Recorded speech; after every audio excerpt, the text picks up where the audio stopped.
Good afternoon. It is 4:30 p.m. on Tuesday, November 18th, 2025. We'll call the City Council meeting of the City of New Ulm to order. At this time, first item is consent agenda. Councilors, what are your wishes? So move.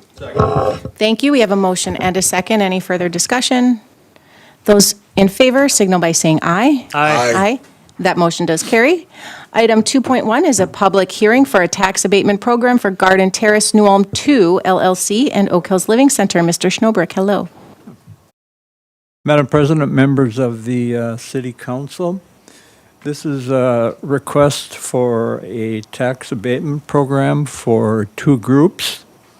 One is Garden Terrace New Ulm 2 LLC, and in the staff report, we've kind of abbreviated that name to GT2. And then the second is Highland Manor Incorporated, doing business as Oak Hills Living Center, and we abbreviated that to OH. The location of the program or the project is 1011 North Garden Street. A public hearing is required in order to establish a tax abatement program. So GT2 would be the owner and developer of the project, and OH will lease, operate, and maintain the project and the property. The proposed project involves the construction of a 3-story apartment building for seniors 55 and older with 39 units, 39 enclosed parking spaces, and approximately 44 surface parking spaces. The property has recently been approved by the City Council for replatting as Garden Terrace Second Edition. There are 3 lots in that subdivision, and the project would be located on Lot 2. The City Council, at its October 21st, 2025 meeting, received a letter from Mr. J. Scott of Rebound Real Estate stating that their firm was considering the feasibility of constructing this apartment project. And in his letter, he requested the establishment of a tax abatement program to help pay for excessive building costs associated with the current economy, as well as the soil conditions in the project area. Construction on the project may start either this November or December. The building would consist of 1 studio apartment, 10 one-bedroom units, and 28 two-bedroom units. A reciprocal easement agreement has been signed between the owners of Lot 1 and 3, and we're talking about the lots in Garden Terrace Second Edition, and Lot 2 to address the encroachment of the property line on the paved parking lots and driving lanes that serve what I'm going to refer to as Garden Terrace 1 and 2.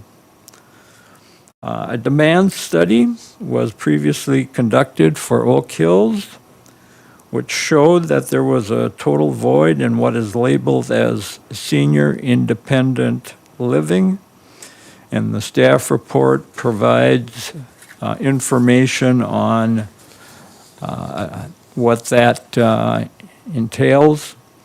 Garden Terrace or GT2 has or will enter into a lease agreement with OH, whereby OH will operate the apartment complex upon its completion and assume responsibility for paying all expenses associated with the project, including property taxes imposed by the city. This particular project is intended to help Oak Hills with their financial situation. A tax abatement program allows the city to rebate a portion of the property taxes and use those proceeds to offset development or redevelopment costs incurred by the property owner or city. The city has 4 existing tax abatement programs. We have 3 pending programs. The use of tax abatement is general economic development resulting in increased tax base, and that is the basis for approving a request like this. The city has retained the firm of David Drone Associates Incorporated to determine the feasibility and the terms of a tax abatement program for OH. The total proposed abatement amount would be $585,176. This is based on a valuation provided by the Brown County Assessor's Office. The abatement amount would be payable over a term of 10 years. So the projected annual abatement amount would average $58,517. There also is a city fee to establish a tax abatement program of $4,000, and that would be part of this particular program as well. I will note that the city fee is in addition to the $585,000 that I spoke about. The tax abatement will be used for site improvements, exterior lighting, parking lot construction, landscaping, and construction costs associated with the project. The first tax abatement revenue will be collected from taxes payable in 2028. That assumes that the project will be fully completed in 2026. The first payment will be made to OH in February of 2029. Now, GT2 and OH will enter into a tax abatement agreement with the city regarding the tax abatement program. A copy of the agreement is in the agenda packet. I would like to note that we would like to recommend a change in one section of the agreement, and that is in section 3.5. The title of that section is Prohibition Against Transfer or Assignment of Agreement.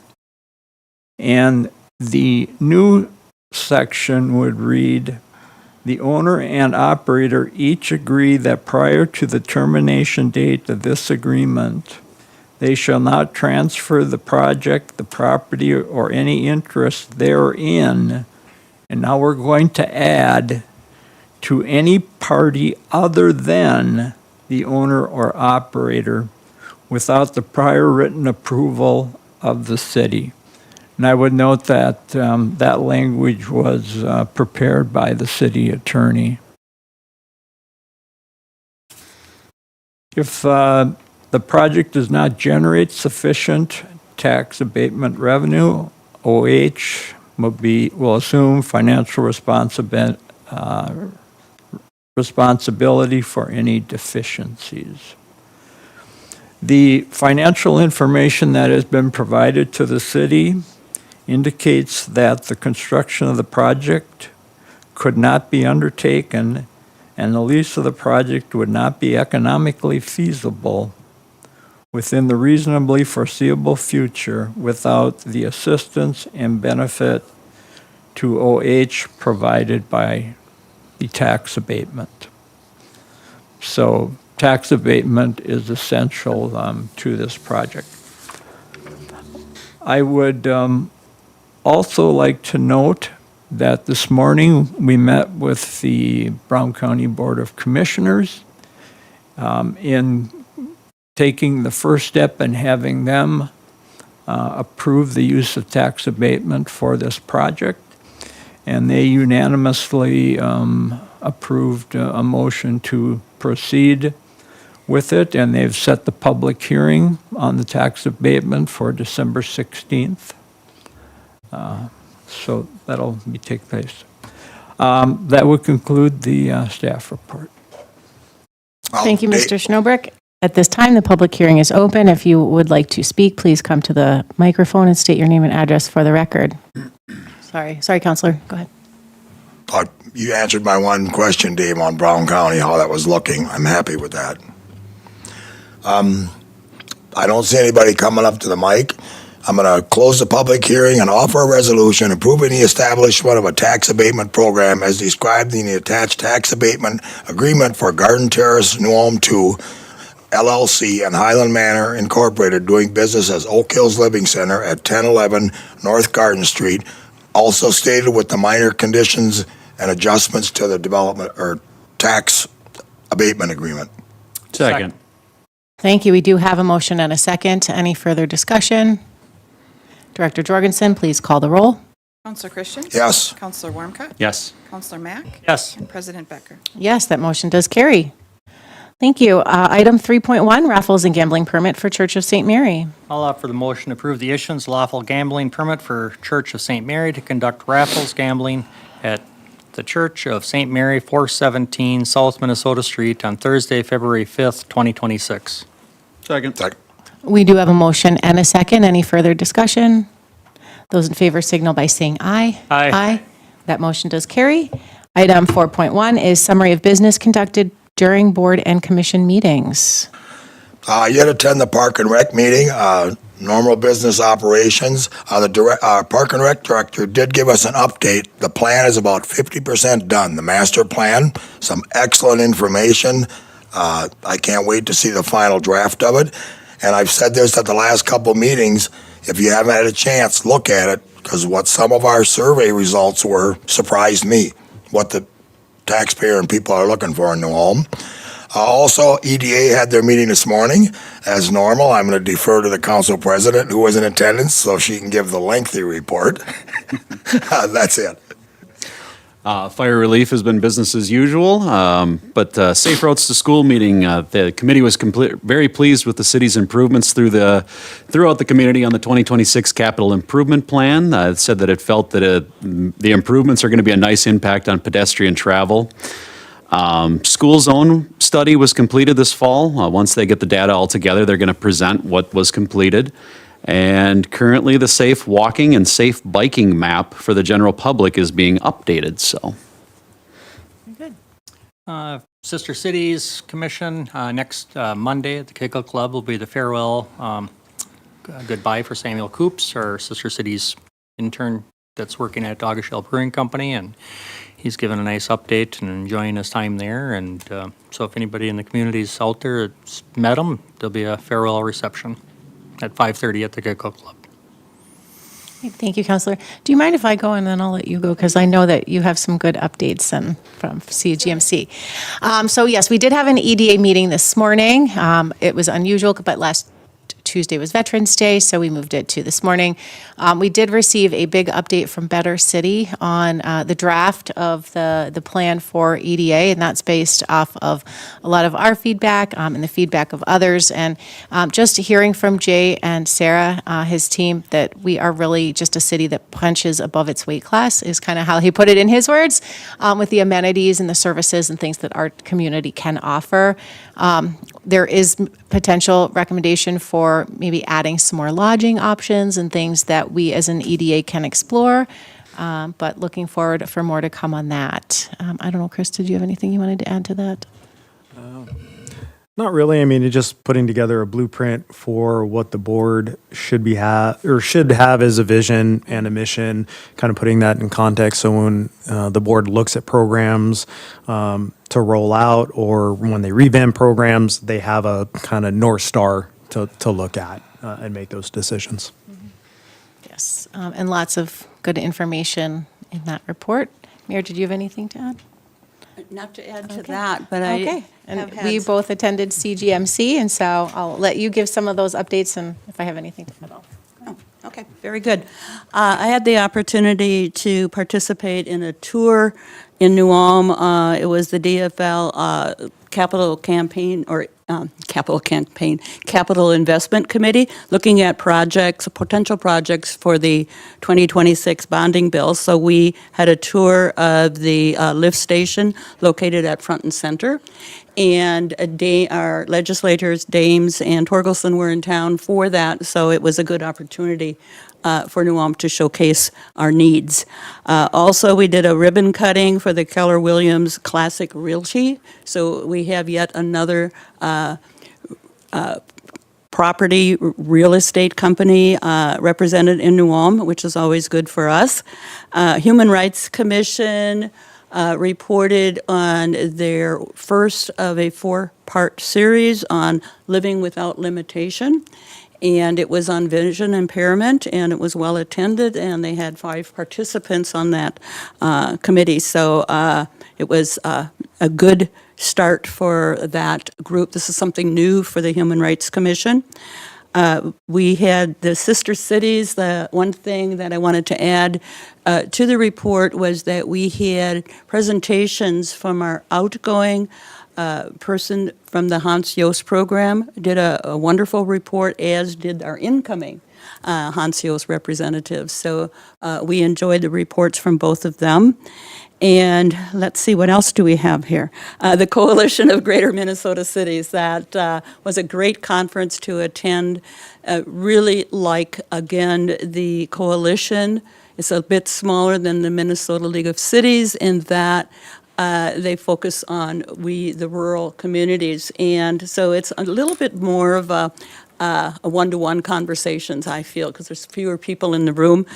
Great updates on ambulance service issues, the family leave program, which everybody was trying to figure out how to move forward on that one.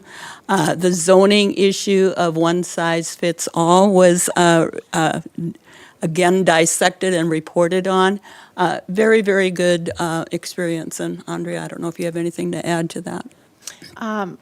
No, they just do a very good job really representing the interests of Greater Minnesota. I'm very proud to serve on their board of directors where I represent taxation and local government aid, something that is so critical to smaller communities that rely on that funding. But one of the interesting things is the driverless automobiles, but they actually do have drivers. And so we were up in the city of Park Rapids that had received grant funding for this project, and they have a number of what's called, I think it's Marty, independently driven vehicles. But because they're still in the test phases, they do have drivers that are in the vehicles. I didn't have an opportunity to take a ride. I don't know if any of you did. I know Councilor Schmitz was up there as well, and I don't know if he did or not. But that was pretty interesting to see how that all came together and all the funding that goes into making something like that work. And then additionally, they actually have a cannabis campus up there, which was something interesting to learn about how that they are taking a look at some of the different business models and kind of getting the ins of how something like that is really just run like any other medical facility that makes medication or anything else. So, so some pretty good stuff going on up there in a city that's about the size as us, right? Yep. So I was very impressed and thank them for the hospitality. And I don't know, Chris, do you have anything to add to that? You attended as well, but okay. All right, perfect. Any other updates? You know, I wanted to mention that I also attended an induction ceremony for the New Ulm Fire Department, and it was just my honor to be in the presence of these 2 new inductees into the fire department. It was a very special event. Fantastic. Any additional updates? Thank you. Moving on to item 5.1, City Engineers Report on the proposed 2026 Capital Improvement Plan. Mr. Stadheim, hello. Thank you. Hi, Madam President, City Councilors, Madam Mayor, thank you. Just want to present our report to you today that staff has been working the last few months on, what we're planning for 2026 and also within the next 5 years as well. Just quick look at the agenda today. We'll look at our progress to date with our construction history and then kind of look how our streets are looking as far as ratings, and then we'll dive into the projected projects within the next 5 years. So a little bit of history. That's in section 1 of the report. So if you look back to 2008, with our failed mileage and number of miles that we've reconstructed as part of the program during that time, you can see that we've reconstructed about 45 miles of roadways. We're averaging roughly 2.5 miles per year and averaging $3.8 million of improvements per year as well. So if you look back, we started, kind of when we started this real aggressive reconstruction program, we had 30.7 miles of failed roadways, and now that number is down to 5.88, which you can see represented in this line graph here. The blue line is our total paved mileage, green is our adequate streets, yellow is our marginal, and failed is the red. So about 71, almost 72% of our streets are in adequate condition. About 22% are in that marginal condition where we start thinking about either rehabilitation or reconstruction, and then about 7% are failed. So a couple cool maps to show you. So this was our 2010 map. So this, obviously reflects that street condition rating back in 2010 with number of failed roadways. But when we transition and look to our map today, a lot more green, and the red segments that remain are aged utilities as well as major reconstruction projects. So the stuff that remains will be up for consideration, which you'll see in the next 5 years. So alleys as well, if we look at our alley distribution, they're grouped much more closely together. So of our 233 paved alley segments, about 24% are failed, 46% are marginal, and only 30% are adequate. So as you noticed on the street condition map, we're kind of running out of street segments to do, particularly for the street department on the surface reconstruction project. So it's our intention moving forward, which you'll see within the 5-year project listing, is to keep that budget amount within the city budget and really dedicate those funds towards alleys so we can really be aggressive when it comes to reconstructing our alley segments as well. A lot of the alley segments are really an inadequate section for today's, especially garbage trucks. 6 inches of gravel and maybe 2 inches of bituminous. So it's pretty much, we double that section now. So that kind of reflects the poor rating of our alley system within the city. And again, real, kind of a equal distribution of those segments throughout town. And then the next map here is just combining all of our paved segments into one map. All right, and when it comes to selecting segments that we are considering for the CIP, look at a number of things, whether it's pavement condition, what kind of shapes the curb and gutter in, what utility needs are present, and what ADA improvements are needed as well. Just mention also to keep in mind when we go through this process, we keep in mind the complete streets and active transportation policy, which were adopted by the council and kind of guide our improvements as far as making sure we are including accessible means for all users on our segments.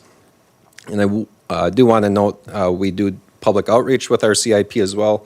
And right now we are scheduled to have our project open house on December 10th, which mailings went out last week for that. All right, so now looking into sections 3 and 7 of the report, we're looking at our project listing and estimated special assessment amounts. Assessment amounts are being proposed to remain the same as last year, and those assessments are based on resolutions 8850 and 9035. So we reconstruct and assess at a 60% basis for each buildable residential parcel, and that's incremental for non-residential parcels. So again, those assessment rates that are being proposed for 2026 are $4,750 for a complete reconstruction project. Surface reconstruction would be at the $2,140 per residential parcel. Full depth reclamation would be $3,090. We're not proposing any FDRs this year. And then just want to note that the utility improvements associated with these projects are not assessed, and that's paid for with the PUC infrastructure fees on the utility bills. So looking through this list, we have State Street from 12th North to 16th North. That's adjacent to the fairgrounds. We will make pedestrian crossing improvements on that segment. There's really no ped ramps allowing safe crossing of State Street to the fairgrounds. So those improvements will be included. Do want to note the Junior Pioneer Park Low Zone Water Main Loop is a project that the Public Utilities is developing, and then we will construct it as part of our project. Right now, that's still in the planning phase, and that may have to be pulled out and be a standalone project, depending how the project progresses through the design process. Oakwood Avenue from Hazelwood to Hollywood is just a one-block stretch. You might wonder why that one block has such a high price tag. Well, it includes water main, but that one block never had sanitary sewer ran in front of it. So it has homes with really long sanitary sewer services. So we are extending the sanitary sewer and storm sewer on that block to resolve those lawn services. We'll stub the new services out and try to connect to the existing homes that are there. 4 alley reconstruction projects, so those are block 54 through 57 South. There are 4 alleys grouped right in a row between Minnesota and German Street, starting at 12 South, working to the north. And then you may remember we had that petitioned alley and alley 182 North that you previously ordered in, so that'll be added to this year's improvements. And then the miscellaneous concrete sidewalk and pedestrian improvements is kind of my catch-all for a bunch of miscellaneous things.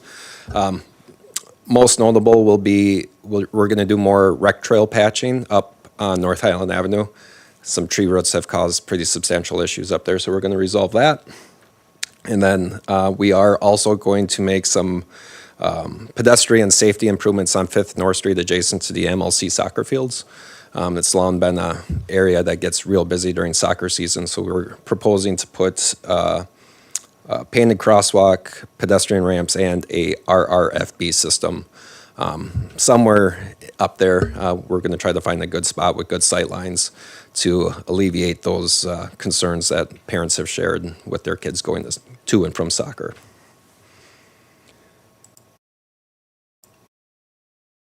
All right, then transitioning to the surface reconstruction project.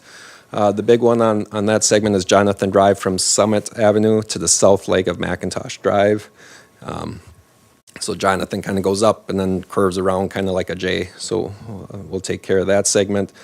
There's some miscellaneous curb repairs and whatnot that we'll do as part of the utility street and alley project as well. And then Cottonwood Street from Broadway to Bridge Street is included on the list as well. And just a small tree planting project, and that will be to replace any trees we remove on State Street as part of the utility reconstruction project. And we just include a map showing depicting those locations. So you can see that group of alley projects kind of in the top right corner. Kind of get an idea where those alley locations are at. And just moving forward to combine all the costs and the estimated assessments and looking at our dedicated funding sources. So our total CIP cost is about $4.3 million, and we're assessing about $576,000. Dedicated funding, we have about 1.9, almost $2 million worth of funds that are dedicated to the project already. And then ultimately, we combine all those numbers to get to our bonding amounts, and we come to a bonding need of about $2.4 million. And just to note that we're estimating right now our assessment percentage is about that 24%. We need to be at 20% or more in order to bond for the project. So with all of that said, I believe if you look in section 4 of the report, I believe all the recommended improvements are necessary, feasible, and they're grouped together to enhance constructability. And we believe it is a cost-effective capital improvement program that's outlined in section 5 of the report. All right, I'll quickly go through our proposed 5-year project listing. Just an item of note, the pictures associated with the next handful of slides are from this year's project. So this is from the Bridge Street project in front of Kraft. So 2027, We're looking at ravine stabilization. That'd be the Junior South Park and Junior Pioneer Park, that ravine kind of behind the old Target building that goes out to the Cottonwood River. There's some substantial erosion that we'd like to repair in that segment. And then also Franklin Street from 5th North to 12th North Street, so a 7-block segment there. A few alleys. The big project in 27 will be Garden Street from Center to 5th North, including that mini roundabout at 5th North as well. A few blocks of surface reconstruction. As you can see, we're kind of dwindling down on the amount of surface reconstruction projects we have from year to year here. And then tree planting, again, to replace the trees on that large stretch of Franklin Street. Estimated cost is about $11 million, is what we're estimating for 2027. In 28, again, another picture of underground utility work on Bridge Street. German Street from Center Street to 3rd South Street. And then one of our more scary projects is 1st North Street from German to Front Street.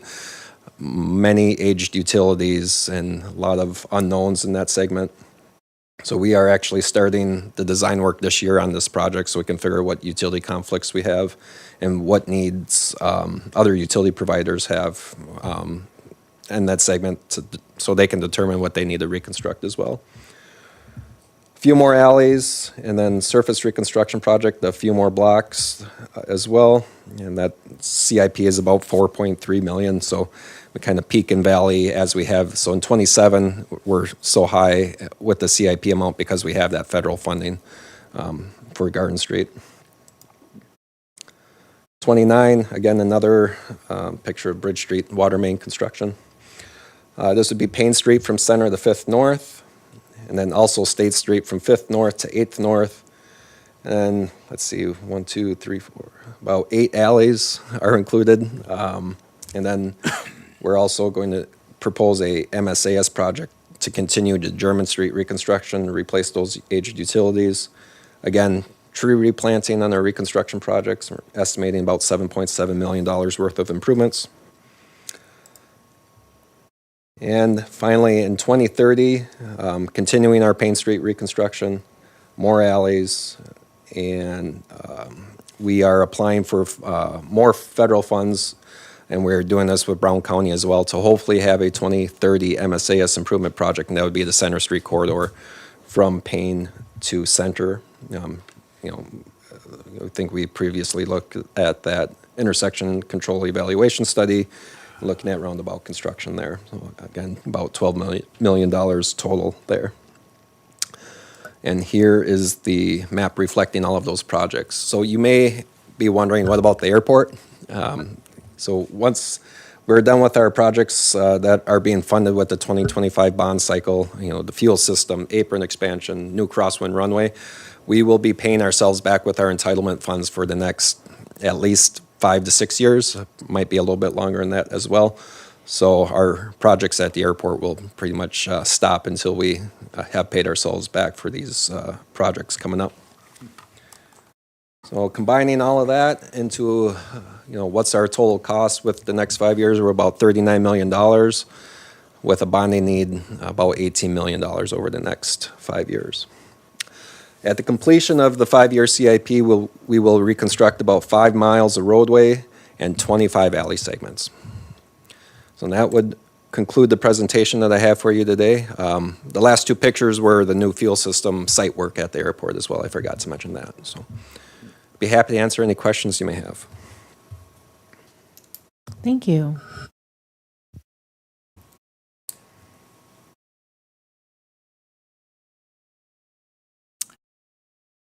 I've got no further questions. I'm Yeah, not hearing anybody likewise. else. I think so it's, I'll offer- go ahead. Just going to say, we're kind of on a roll. We are on a schedule, and that's how it should be, and I think things are going well. So I'll offer a motion to adopt the proposed 2026 capital improvement project plan. I can acknowledge receiving the engineer's report. Second. Thank you. We have a motion and a second. Any further discussion? Those in favor signal by saying aye. Aye. That motion does carry. Thank you, Mr. Stadheim. Item 6.1 under old business is airport aircraft fueling system replacement project. Thank you, Madam President, City Councilors. As previously authorized city staff opened bids for the airport fueling system project. That included the actual tanks and dispensing equipment and whatnot. So we received 2 bids for that project. Engineer's estimate was $878,000. So Minnesota Petroleum Services, their bid was $863,206. And O'Day Equipment was $898,354. So the low bidder was 2% below the engineer's estimate. This project would be funded by a 60/40 MnDOT grant. So the MnDOT grant would cover about $518,000 of this project cost. Again, just as a reminder, the existing fuel system has been in place since 1990, and it's well beyond its useful design life. So staff and our consultant engineer would recommend award of this contract pending the MnDOT grant for the work.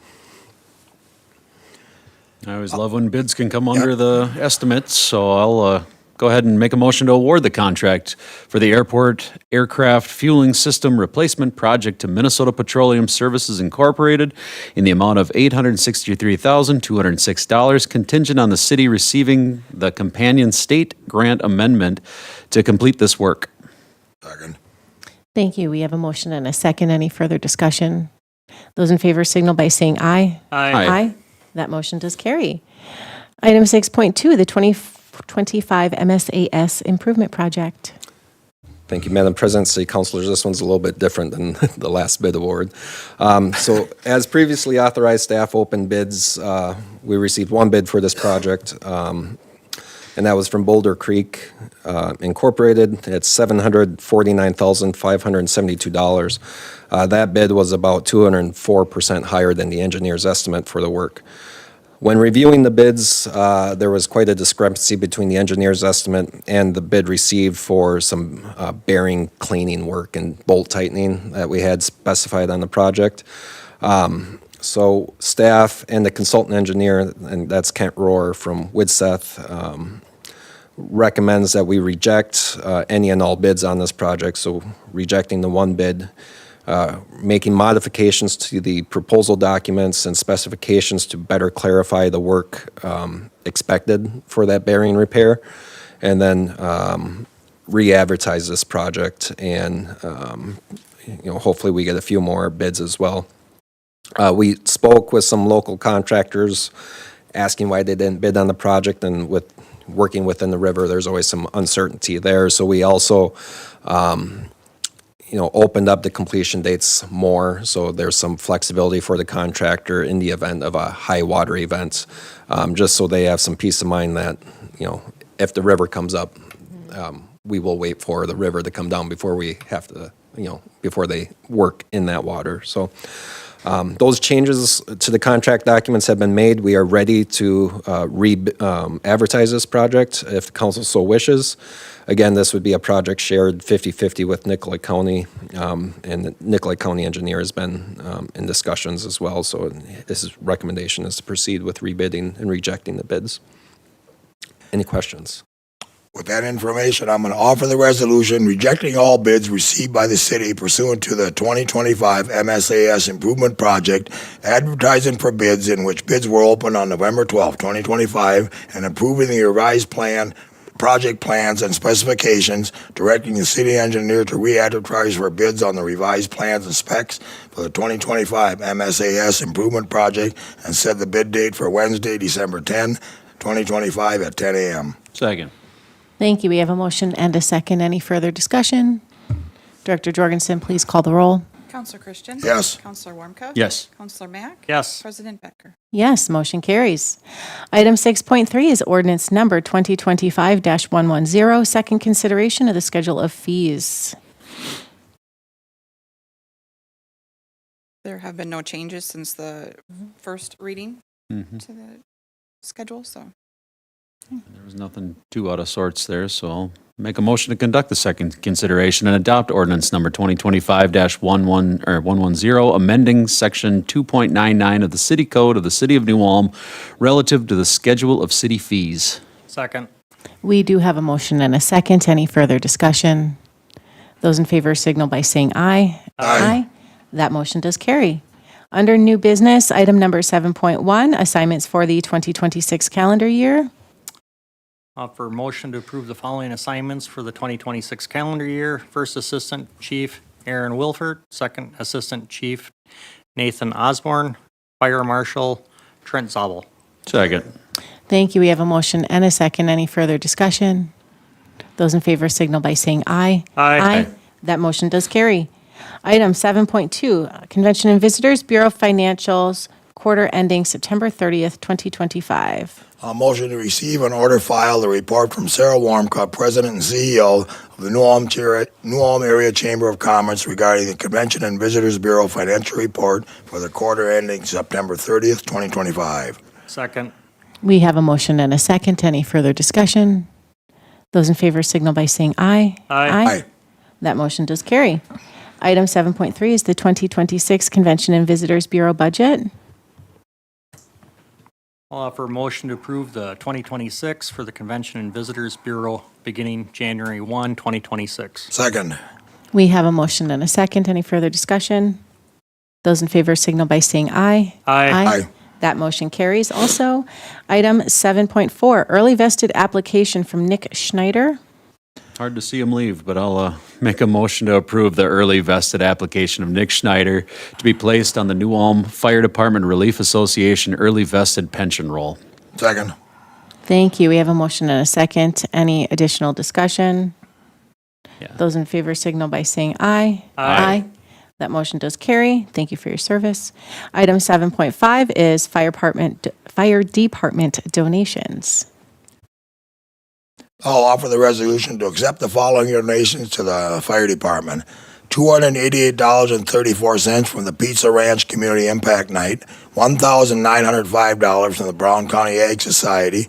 These proceeds came from the Fire Brick for Firefighters Day at the fair and assistance at events, and $4,500 from August Show Brewing Company Fire Brick proceeds. Second.